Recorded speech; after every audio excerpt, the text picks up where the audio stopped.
Approach to unconsciousness, क्या चीज? अगर एक मरीज हमारे अस्पताल में अचेत अवस्था में लाया जाता है तो क्या क्या चीजें हमें समझनी चाहिए। प्रायः हम लोगों ने देखा है कि अस्पताल प्राइमरी लेवल का होता है जो छोटा अस्पताल कहलाता है, सेकेंडरी लेवल का होता है जो बीच वाला कहलाता है, टर्शरी लेवल का होता है जो बहुत बड़ा कहलाता है, जैसे मेडिकल कॉलेजेस और मल्टी स्पेशलिटी हॉस्पिटल्स होते हैं। तो प्राइमरी हॉस्पिटल सबसे नजदीक होता है। अगर कोई गांव में, छोटे कस्बे में, देहात में, जिले में रह रहा है तो सबसे पहले आदमी प्राइमरी हॉस्पिटल में जाता है।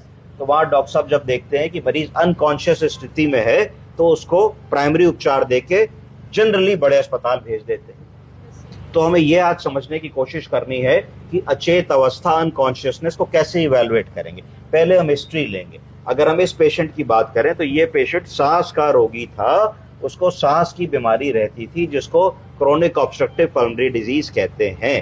तो अगर सांस का रोगी आ रहा है और जो सांस लेने में दिक्कत कर रहा है, ऑक्सीजन कम है और बेहोशी की अवस्था में है, तो पहली चीज हमारे दिमाग में आ रही थी कि जरूर इसका कार्बन डाइऑक्साइड बढ़ गया होगा, इसने CO2 रिटेन कर लिया होगा। इस बात को CO2 नार्कोसिस या CO2 रिटेंशन कहते हैं, जिसकी वजह से ऐसा हो रहा होगा। और जब CO2 बढ़ती है, मरीज बीमार होता है, इन्फेक्शन होता है, तो कई बार ब्लड में एसिडोसिस या एल्कलोसिस होती है। तो दूसरी बात दिमाग में आ रही थी कि एसिडोसिस हो रही होगी, ब्लड का पीएच जो है वो कम हो गया होगा। तीसरी चीज दिमाग में आती है कि भाई इन्फेक्शन हो रहा होगा तो लैक्टेट का लेवल बढ़ गया होगा। कई बार होता है कि बाइकार्बोनेट कम हो जाता है। तो ये सब ABG एक करके हम लोग इन सारी बातों का असेसमेंट कर लेते हैं। तो आज मैं बताऊंगा कि कैसे हम इसको धीरे धीरे अप्रोच करें। तो इसकी डायग्नोसिस हमने बनाई कि एक्यूट एक्सर्बेशन ऑफ COPD, कि हमारे मरीज को सांस की बीमारी तो 20 साल से थी, पर वो तो चल रहा था, सब्जी भी ला रहा था, काम भी कर रहा था, खेत में भी काम कर रहा था, ऑफिस भी जा रहा, जो भी कर रहा था। अब वो एकदम से क्यों बीमार हो गया? तो उसको कहते हैं एक्यूट एक्सर्बेशन। कोई ऐसा कारण हुआ जिसकी वजह से अपर रेस्पिरेटरी ट्रैक्ट इन्फेक्शन के माध्यम से इन्फेक्शन गया। इन्फेक्शन जाने से लंग्स के, सांस के एल्वियोलर और ब्रोंकियोलर लेवल्स पे सूजन आई, इरिटेशन हुआ, जिसकी वजह से इन्फ्लेमेशन हुआ। तो इन्फेक्शन और इन्फ्लेमेशन होने के कारण मरीज का सांस का रास्ता सिकुड़ गया। जब सिकुड़ गया तो जब वो सांस ले रहा है तो सांस अंदर तक नहीं जा रही है। सांस अंदर तक ना जाने की वजह से क्या हो रहा है कि मरीज को जोर लगा के सांस लेनी पड़े, तो उसको कहेंगे कि भाई मरीज पैंटिंग कर रहा है, सांस लेने के लिए स्ट्रगल कर रहा है, कोशिश कर रहा है, और सीटी जैसी आवाज आ रही है, ऐसे आवाज आ रही है। तो एकदम से आप जब आला लगाओगे तो आपका पूरे लंग में सुनाई पड़ेगा कि हवा की एयर एंट्री बिल्कुल ठीक नहीं है, थोड़ी थोड़ी हवा ऊपर सुनाई पड़े, नीचे तक हवा नहीं जा रही है। तो एकदम से इस बात को कहा जाएगा कि मरीज को सीवियर क्या हो रहा है? ब्रोंकोस्पैज्म, सीवियर ब्रोंकोस्पैज्म हो रहा है। और क्या सुनाई पड़ रहा है? सीटी जैसी आवाज। उसको कहा जाएगा रोंकाई, कि सर सीवियर ब्रोंकोस्पैज्म मरीज है, इसको रोंकाई हमको सुनाई पड़ रहे हैं। तो आप इमीडिएटली उसको ब्रोंको डायलिटेशन की दवा दोगे, निबुलाइजेशन दोगे, थोड़ा सा ऑक्सीजन लगा दोगे, टेरिफाइलिन और एक स्टेरॉइड में जो आपके पास उपलब्ध होगा, हाइड्रोकॉर्टिसोन, मिथाइल प्रेडनिसोलोन, जो भी दे सकते होगे उसको इमीडिएटली दे दोगे अपने प्राइमरी लेवल पर भी, जब तक कि आगे आप कुछ और सोचते हो। वाइटल लोगे, BP देखोगे, पल्स देखोगे, टेम्परेचर देखोगे, हिस्ट्री लेने की कोशिश करोगे, पुराने क्या रिकॉर्ड लाया है, सीधे आ रहा है कि किसी अस्पताल से आ रहा है, हफ्ते भर से बीमार था, कोई दवा खा के आ रहा है, नहीं आ रहा है, ये सारी बात पूछोगे। अंडरलाइंग ब्लड प्रेशर है, डायबिटीज है, थायराइड है, coronary artery disease, kidney disease है कि नहीं, इसके बारे में पूछने की कोशिश करोगे। तो इतना जब आपने पूछ लिया तो आपको एक बेसिक असेसमेंट हो गया कि भाई सांस का मरीज है। अब अगर आपने ये सब भी किया और आपका मरीज स्टेबल नहीं हो रहा, उसकी सांस टूट रही है, ABG बहुत अच्छा नहीं है, SpO2 मेंटेन नहीं हो रहा है, तो फिर आप जिसके यहाँ सुविधा है वहां उसको इंट्यूबेट करके, आपके पास अगर वेंटिलेटर है तो वेंटिलेटर लगाओगे, अगर वेंटिलेटर नहीं है तो वेन सर्किट पे आप उसको मेंटेन करके आगे रेफर करने की कोशिश करोगे। अब दूसरी बात हमको क्या समझ में आई कि भाई अगर मान लीजिए हमने ABG देखा, ABG में पैरामीटर्स बहुत बिगड़े, नहीं निकले, तो भी हमारा मरीज बेहोश है, तो हमारे दिमाग में बात आई भाई ये इंसेफेलोपैथी का क्या और कारण हो सकता है। तो हमें दिमाग में बात आई कि भाई इसका पेट थोड़ा टाइट है, इसको लेटरिन 3 दिन से नहीं हुई है, कभी कभी अल्कोहल भी ले लेता था। तो दिमाग में बात आई कि हिपैटिक इंसेफेलोपैथी तो नहीं हो रही है, हिपैटिक इंसेफेलोपैथी। तो चैतन्यता ना होने का या बेहोशी का एक कारण तो हमने रेस्पिरेटरी बता दिया, सांस वाला, जिसमें कार्बन डाइऑक्साइड बढ़नी चाहिए थी, ऑक्सीजन कम होना चाहिए था। उसके अलावा दूसरा जो कारण दिमाग में आया वो बिगड़ा हुआ लिवर अगर होगा तो अमोनिया बढ़ जाएगी। तो आपको अमोनिया का असेसमेंट भेजना है, कोशिश करनी कि आर्टीरियल ब्लड में सीरम अमोनिया को नाप लें। अगर सीरम अमोनिया बहुत ज्यादा है तो सीरम अमोनिया के अंदर ताकत होती है कि वो ब्लड ब्रेन बैरियर को क्रॉस करता है और चेतना को मूर्छा में बदल देता है। तो आपके दिमाग में ये पार्ट आना चाहिए। उसको कैसे आप मैनेज करने वाले हो, उसके लिए जरूरी है कि मरीज को 4 से 5 पतले दस्त रोज हो। तो लग्जेटिव जो भी आपके पास उपलब्ध है, क्रेमाफिन की सिरप, डोफालेक की सिरप, लूज एनीमा, जो भी आप कर सकते हो कि वो करोगे कि 3-4 पतले वाटरी लूज मोशंस उसको हो, क्योंकि अमोनिया आंतों में रिटेन होता है। तो जैसे बावल खुलेगा, पॉटी होगी, तो सीरम अमोनिया का स्तर गिर जाएगा। और अगर मरीज की चेतना अमोनिया की वजह से कम होगी तो मरीज को धीरे धीरे चेतना आने लगेगी।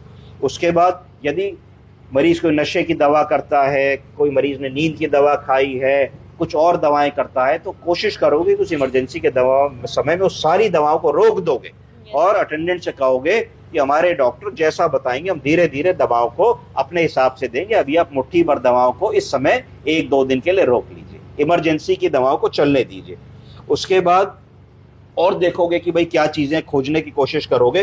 फिर कार्डियोवैस्कुलर सिस्टम को एनालाइज करोगे कि भैया मरीज सीरियस है, बोल नहीं रहा है, हार्ट कैसा है। हार्ट के लिए बीपी देखा तो 140/90 आया, पल्स देखी 110 आई, तो मन में एक सांत्वना आई कि मरीज शॉक में नहीं है। अगर मरीज सेप्टिक शॉक में होता, कार्डियोजेनिक शॉक में होता, तो काफी संभावना इस बात की थी कि हाइपोटेंशन होता, बीपी लो होता। तो एक बात मन में अच्छी लगी कि भाई चलो मरीज इस लेवल पे स्टेबल है कि उसका हार्ट अभी काम कर रहा है, ब्लड पंप कर रहा है, कार्डियक आउटपुट अच्छा आ रहा है, तो वहां हम लोगों को बहुत चिंता करने की जरूरत नहीं है। प्लस एबीजी में हमने लैक्टेट का स्तर देखा, वो नॉर्मल था, तो मन में ये संतोष हुआ कि भाई इन्फेक्शन होता तो लैक्टेट बढ़ता, तो लैक्टेट नहीं बढ़ रहा है, तो ये भी हमारे कंट्रोल की चीज है। फिर आप और क्या करने वाले हो इसमें बताइए। चेस्ट देखोगे, चेस्ट में आपने देखा कि वीज है कि नहीं, मैंने बताया वीज है। क्रेप्स है कि नहीं, मैंने बताया क्रेप्स है। उसका आंसर बताया कि निबुलाइजेशन दिया, ऑक्सीजन दी, ब्रोंकोडायलेटर दिया, थोड़ी डोज में हमने स्टेरॉइड दिया। फिर अगर हमको वेंटिलेटर लगाना भी पड़ा इमरजेंसी में, तो हमारी सोच होनी चाहिए कि हम वेंटिलेटर कितनी जल्दी लगा दें जिससे जान बच सके, और ऑक्सीजन की कमी से और कार्बन डाइऑक्साइड अगर ज्यादा है तो उससे ब्रेन में इंजरी ना हो। प्लस दूसरी बात ये मन में आनी चाहिए कि कितनी जल्दी हम वेंटिलेटर को निकाल सकें, तो कैसे वो फेवरेबल सर्कमस्टेंसेस बनाए कि मरीज का वेंटिलेटर झट से निकल जाए, इसके बारे में सोचना है। तो इसके लिए यदि हमने एसआईएमवी मोड पे लिया है तो उसको पीएसवी मोड पे लेकर के आएंगे, पीएसवी मोड पे लिया है तो सीपैप मोड पे लेके आएंगे, सीपैप मोड पे लेने के बाद टीपी स्ट्राइल देंगे, और टीपी स्ट्राइल देने के बाद फिर एक्सट्रोबेशन की कोशिश करते रहेंगे। ये हमारे दिमाग में बिल्कुल होना चाहिए कि कैसे जल्दी से जल्दी हम अपने मरीज को वेंटिलेटर से निकाल सके। अब दवाओं में जैसे ब्लड प्रेशर का मरीज था, तो हम लिख देंगे कि भाई ब्लड प्रेशर की इस समय हम ये दवा देना चाहते हैं जो सेफ होती है। तो आपको लगा ऐसी कौन सी दवा है जो किडनी के भी पॉइंट ऑफ व्यू से सेफ है, तो आपको लगा भाई कैल्शियम चैनल ब्लॉकर है। कौन सा कैल्शियम चैनल ब्लॉकर, तो आपको लगा भाई एम्लोडिपिन से बढ़िया सिल्लीडिपिन है, तो आपने लिखा सिल्लीडिपिन 5 मिलीग्राम में देना चाहता हूं। कब? जब हमारे मरीज का बीपी 140/90 से ऊपर जाए तब, वरना मत देना, क्योंकि इस समय मरीज सिक है, बीमार है, वेंटिलेटर पे, शॉक पे, एकदम से बीपी डाउन ना हो जाए गोली से। फिर आपको दूसरा लगा कि भाई थोड़ी सी सूजन है, थोड़ा सा ओवरलोड हो सकता है, बुजुर्ग आदमी है, तो आपने कहा थोड़ा सा डायरेटिक दे देते हैं, तो आपने थोड़ा सा डायरेटिक दे दिया। जब तक आपका 2D इको वगैरह नहीं हो रहा है, जब तक आप हार्ट का इजेक्शन फ्रैक्शन नहीं पता लगा पा रहे हो, तो आपने थोड़ा सा एलवीएफ वाले एंगल को इससे कवर करने की कोशिश करी। आपने लिखा कि भाई अभी क्योंकि बीपी हमारा ठीक है और हमारा मरीज डिहाइड्रेटेड नहीं लग रहा है, तो मैं फ्लूइड नहीं देना चाहता हूं जब तक मेरा इको होके मुझे ये ना पता लग जाए कि मरीज का हार्ट का कार्डियक आउटपुट कितना है। तो ये आपने एक बात कर ली। उसके बाद फिर आपने देखा मरीज की चेतना नहीं है, अभी आपके पास सीटी स्कैन की रिपोर्ट नहीं है, एमआरआई की रिपोर्ट नहीं है, अभी आप उसका सेंट्रल नर्वस सिस्टम इवेल्युएट नहीं कर पाए हो। तो आपके दिमाग में एक बात ये भी आई कि ऐसा तो नहीं कि मरीज को कुछ ब्रेन में प्रॉब्लम हुई हो, पर क्योंकि हमने देखा शुरू में कि मरीज के चारों हाथ पैर चल रहे थे, तो वो पॉसिबिलिटी कम हुई। मरीज होश में भी था तो वो पॉसिबिलिटी कम हुई। होश का मतलब है कि था तो ऑल्टर्ड सेंसोरियम में, बट अराउजेबल था टू पेन। तो अगर चारों हाथ पैर पेन देने पे मरीज चला रहा है सेंट्रल पेन पे, तो इसका मतलब है कि जनरली सेंट्रल नर्वस सिस्टम की बीमारी होने की संभावना कम है। फिर भी एक ऐसी कंडीशन में इमरजेंसी में एक एंटी एपिलेप्टिक ड्रग जो भी आपके पास उपलब्ध हो, एप्सोलिन उपलब्ध हो तो आपने एप्सोलिन दे दिया, लिवर्स्टेम उपलब्ध हो वो आपने दे दिया, जो भी सोडियम वेल्पोरेट हो वो आपने दे दिया, जो आपको अच्छा लगे वो आप दे सकते हैं। एक ब्रॉड स्पेक्ट्रम एंटीबायोटिक का बड़ा रोल होता है, क्योंकि एंटीबायोटिक बैक्टीरियोसाइडल है, इन्फेक्शन खत्म करेगी, इन्फ्लेमेशन कम करेगी, तो ये आपको एक एंटीबायोटिक ऐड करनी पड़ जाएगी। फिर क्योंकि पेशेंट अनकॉन्शियस है तो आपको एक नाक की नली और पेशाब की नली डालनी पड़ेगी, जिससे कि आप दवा का रूट स्टैब्लिश कर सको। और ना कोई भी दवा, सिरप या कोई भी चीज अगर आपको देनी है और मरीज अचेत है तो कैसे दोगे? बिना नाक की नली के तो जाएगी नहीं। फिर पेशाब कैसे नापोगे? इनपुट आउटपुट को भी चार्ट करना है, तो एक कैथेटर होने की बड़ी जरूरत है। इतनी चीज हम लोगों को मरीज में कम से कम करनी है। अगर मरीज हमारे पास इमरजेंसी सिचुएशन में आ रहा है, उसके बाद ही हम उसको रेफर करें। और ये सब अगर हम आधे घंटे में, 20 मिनट में, 30 मिनट में कर लेते हैं तो मरीज का जीवन बचाया जा सकता है। आज डॉक्टर्स डे पे हम लोगों को सब डॉक्टरों को बधाई, सब पैरामेडिकल्स को बधाई, सब नर्सिंग ऑफिसर्स को बधाई, पूरी सब टीमों को बधाई। और हम लोगों को एकजुट होके अपने मरीज के लिए जितना भी हमको आता है, हमको अपना बेस्ट देना है। आज यही प्रण हम सबको लेना है। धन्यवाद।